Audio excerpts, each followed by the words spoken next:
머리에서 하나님께 경배하니라. 아멘. 네. 또 이 새벽에 기도하는 모든 분들에게 하나님의 은혜가 함께 하시길 축복합니다. 네, 오늘 이 47장 말씀은 이제 애굽으로 이주를 해온 이 야곱과 그의 가족들이 이 애굽의 왕이죠, 바로 파라오를 만나는, 대면하는 그런 장면이에요. 그리고 그 바로를 대면하여서 굉장히 중요한 이것을 승인을 받죠. 그것은 이스라엘 야곱과 그의 가족들이 거주하게 될, 정주하게 될 그 땅, 그 땅에 대한 최종적인 승인을 받게 되어집니다. 근데 여기서 굉장히, 어제도 그런 말씀드렸습니다만, 아버지를 만나고 그 기쁨에 그냥 취해 있을 만도 한데, 근데 요셉의 머릿속에 한 가지 아주 집중하고 있었던 것은 뭐냐면 바로 이 고센 땅, 그죠? 이 고센이라고 하는 곳에 내 가족들, 아버지와 내 형제들을 그곳에 정착시키고자 하는 그런 하나의 목적을 가지고 있었고, 그것이 하나의 이것을 이루어야 되는 하나의 과제처럼 지금 가지고 있었는데, 그것을 오늘 이렇게 승인을 받는 거예요. 여기서 굉장히 이 요셉의 지혜를 다시 한번 확인할 수 있는데요. 여러분들 2절 보시면 그의 형들 중 5명을 택하여 바로에게 보였다 그랬어요. 여러분, 이 요셉의 형이 몇 명이죠? 10명이죠. 형이 10명이 있는데 오늘 10명 중에서 요셉은 5명을 선택했다고 그랬어요. 일부러 선택한 거죠. 10명 중에 어쩌다 이렇게 형들 우리 저 바로를 만나러 갑시다. 그래서 어쩌다 그냥 가다 보니 뭐 어떤 형은 뭐 갑자기 아파가지고 못 오고, 어떤 형은 약속이 있어도 못 오고, 이런 차원이 아니라 아주 의도적으로 5명을 선택을 했다는 거예요. 왜 5명일까요? 여기에 놀라운 그 요셉의 지혜가 있는 건 뭐냐면, 애굽 사람들은요 5라는 숫자를 좋아한대. 5라는 숫자. 여러분, 우리나라 사람들은 뭘 좋아하죠? 숫자?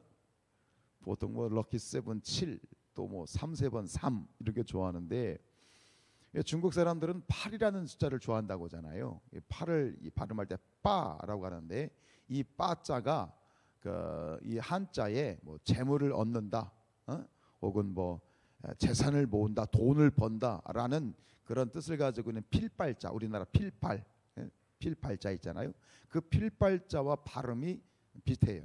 빠, 영어 표기하면 P하고 F 차이지만 이게 빠라는 그러한 발음이 또 같아서 이 파를 좋아하는데, 어쨌든 이 애굽 사람들은 오를 좋아해. 그러니까 이왕이면 애굽 사람들이 좋아하는 이 5라는 숫자를 맞춰서 그 바로의 마음에 뭔가 좋은, 어떤 상스러운 그런 어떤 분위기를 만들려고 하는 의도가 있었던 거예요. 그래서 이 5명의 형들을 통해서 좋은 인상을 심어주고, 그리고 지금 이 요셉이 이루어야 되는, 뭔가 이 문제를 해결해야 되는 그런 고센 땅에 우리 가족들을 그쪽에 정주시켜야 된다라는 목적을 이루어내기 위해서 이런 아주 놀라운 그런 하나님의 지혜를 주신 것이겠죠. 그런 지혜를 사용하고 있는 것이죠. 여러분, 우리 그리스도인들은 세상 가운데 살면서 참 지혜롭게 행동해야 되겠습니다. 그리고 하나님 앞에 기도할 때 하나님 지혜를 주십시오. 지혜를 간구해야 되겠어요. 마태복음 10장 16절에서도 예수님께서도 이런 말씀을 하셨죠. 보라, 내가 너희를 보냄이 양을 이리 가운데 보냄과 같도다. 그러므로 너희는 무엇과 같이? 뱀같이 지혜롭고 비둘기같이 순결하라 라고 하는 그런 주님께서 명령을 하셨잖아요. 그렇다고 해가지고는 뭐 세상적인 방법, 또 권모술수, 잔머리 굴려가지고 그런 종류의 지혜가 아니라, 우리가 구하는 것은 하나님의 지혜다. 우리가 지혜를 하나님께 구하게 될 때 주님께서 기꺼이 하나님께서 우리에게 지혜를 주실 것을 약속하셨습니다. 야고보서 1장 5절 말씀, 너희 중에 누구든지 지혜가 부족하거든 모든 사람에게 후히 주시고 꾸짖지 아니하시는 하나님께 구하라. 그리하면 주시리라. 아다르고 어다른 거죠. 똑같은 말을 해도 어떻게 표현하느냐에 따라 이게 분위기가 전혀 다르잖아요. 우리 그리스도인들이 말을 잘해야 되겠죠. 저도 뭐 늘 조심하고 또 조심할 수밖에 없는 것이 말이고 그런 것인데, 똑같은 말 해놓고 어떤 사람은 욕먹고 똑같은 말 해놓고 어떤 사람은 참 칭찬듣는 이러한 어떤 현상이 뭔가 하나님의 지혜, 하나님의 지혜, 그 지혜를 이 요셉과 같은 그런 지혜를 주시옵소서. 우리가 솔로몬이 지혜의 왕이라고 하는데 이 요셉이라는 인물을 이렇게 살펴보면서 참 요셉도 여러 가지로 참 놀라운 인물이에요. 정말 멋진 그런 인물인 것 같아요. 우리 사랑하는 성도님들과 또 모든 가족들, 특별히 자녀들 가운데 하나님의 주시는 그런 놀라운 지혜가 있어지기를 주님의 이름으로 축복합니다.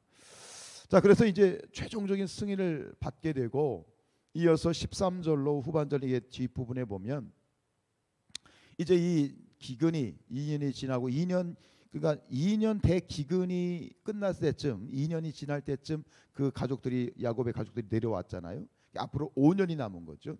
그 5년 동안 이 요셉이 이제 이 기근 정책, 모든 나라의 살림을 도맡아서 하는 이 국무총리로서 이 기근 정책을 수행하는 데 있어서 정말 탁월한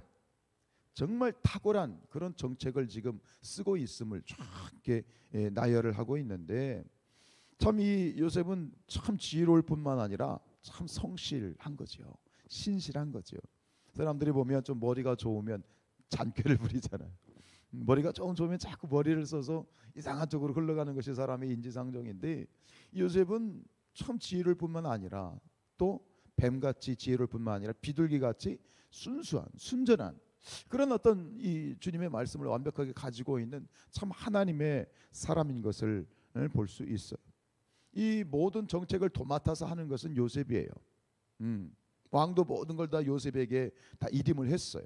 그러면 어느 정도 자기가 재량을 발휘해서 자기 것들 조금 이렇게 챙길 수도 있고 그렇잖아요. 내가 역량이 생기면 자꾸 좀 그런 마음이 생겨요. 뭐 내가 유도리껏, 뭐 우리가 유도리껏 해서 내가 할 수 있는 역량은 내가 좀 챙기기도 하고, 나쁜 말로 착복하기도 하고 그러는 것이 사람들의 일이고, 또 그것도 어느 정도 이거를 위임해 준 사람은 그래 뭐 그 정도는 봐줄 수 있지 하면서 그것을 그냥 눈 감아줄 수도 있는데, 요셉은 그런 거 없어요. 일도 없어요. 아주 철저하게 칼같이 이 업무들을 수행하면서 모든 영광을 누구에게 돌리는 거예요? 바로에게 돌리는 거예요. 바로에게 모든 영광이 갈 수 있도록 그 모든 재산과, 이 먹을 것이 없으니까 처음에는 가축을 가져오죠. 가축도 떨어지니까 그 다음엔 뭐예요? 이 땅 문서를 가져오죠. 그러면서 이 모든 애굽에 있는 모든 것들을 누구에게 환수시키냐면 다 왕에게 환수시키는 거야. 왕의 입장에서 보면 와, 이런 신화가 없는 거야. 정말 믿음직하고 정말 이런, 야, 참 이런 신화 있으면 참 대통령 할 만 날 것 같아요. 이 우리가 살아가면서 그런 것 같아요. 여러분, 우리가 하나님 앞에서 무슨 일을 하든지 성실하고 정직해야 되겠습니다. 우리 그리스도인들은 더욱더. 그래서 이런 삶의 자세를 사도 바울이 골로새서 3장 23절에서 이렇게 말하고 있지요. 무슨 일을 하든지 마음을 다하여 주께 하듯 하고 사람에게 하듯 하지 말라. 우리의 중심을 보신 하나님, 내가 언제 어디서 있든 무엇을 하든지 주님은 아시잖아요. 사람은 속일 수 있지만 누구는 못 속여? 하나님은 속일 수 없는 거예요. 하나님은 속일 수 없는 거예요. 사람은 얼마든지 속일 수 있어. 그러나 하나님은 다 아시는 거 알잖아. 그 누구도 그 사실은 부인하지 못할 거예요. 그처럼 무슨 일을 하든지 하나님께 하는 것처럼, 주님께 하는 것처럼 너희가 만나는 일, 너희가 맡은 일들을 성실하게 행하는 자들이 되라. 그런 것이 바로 오늘 우리 그리스도인들의 삶인 것이죠. 이것이 무엇이냐? 이게 바로 만인 제사장의 가치관이에요. 만인 제사장. 너희는 왕 같은 제사장이고, 너희는 왕 같은 제사장이다. 이게 무슨 얘기예요? 왕 같은 제사장, 모두가 다 목회자라는 뜻이에요. 무엇을 하든지 다 목회라는 얘기예요. 목회라는 건 뭡니까? 하나님께 하는 것이죠. 하나님께 드려지는 것이죠. 농사꾼도 농사를 짓는 것도, 장사꾼이 장사를 하는 것도, 회사원이 회사에서 직장 생활하는 것도, 학생들이 공부하는 것도 다 하나님 앞에서 내가 하나님의 일, 하나님의 거룩한 일이라고 여기고 하는 것이, 그게 만인제사장설이에요.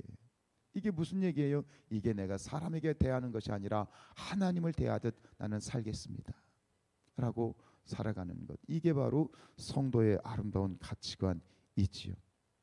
그리고 여기서 보면 참 놀라운 건 뭐냐면, 이 두 번이나 반복되고 있는 건 뭐냐면, 이 애굽의 그 제사장들, 사제들 있죠. 이방 뭐 사제들이긴 합니다만 그 사제들의 토지는 건드리지 않았다고 그랬어. 왜냐하면 이것은 왕의 직속 그 관리 대상이거든요. 직속 관리 대상이거든요.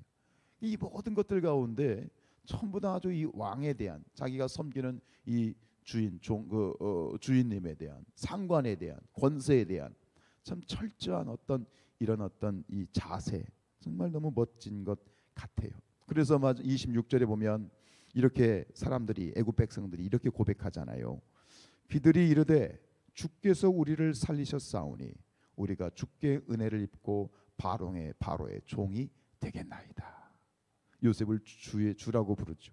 모든 백성들이 이 요셉을 주로 고백해. 그러면서 당신 때문에 우리가 살았습니다. 당신 때문에 우리가 살았습니다. 인정을 받고 있지요.